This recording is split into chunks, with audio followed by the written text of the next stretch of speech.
Alrighty, sophomores. This is the English 2 Argumentative Assessment for spring of 2020. Here are your student directions. Your assignment.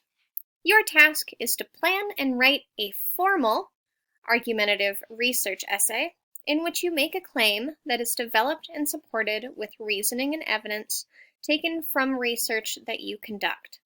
You must integrate at least 3 sources in your research essay. You will need to include at least one well-developed counter-argument concession paragraph.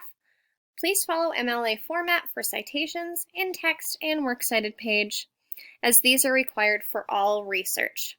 Your paper should be no more than 4 pages plus the works cited.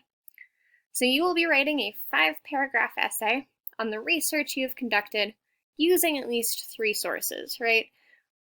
One of the sources may be for your concession paragraph, which is going to be your first body paragraph.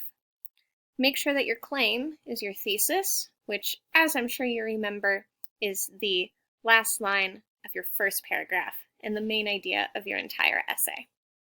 Some things to remember.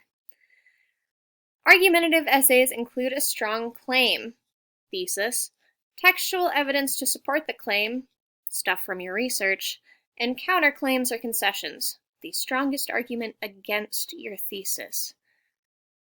Argumentative essays maintain a formal tone throughout, written in third-person point of view, avoiding personal pronouns. So once again, no I's, no we's, no you's, no us's. Make sure you maintain third person.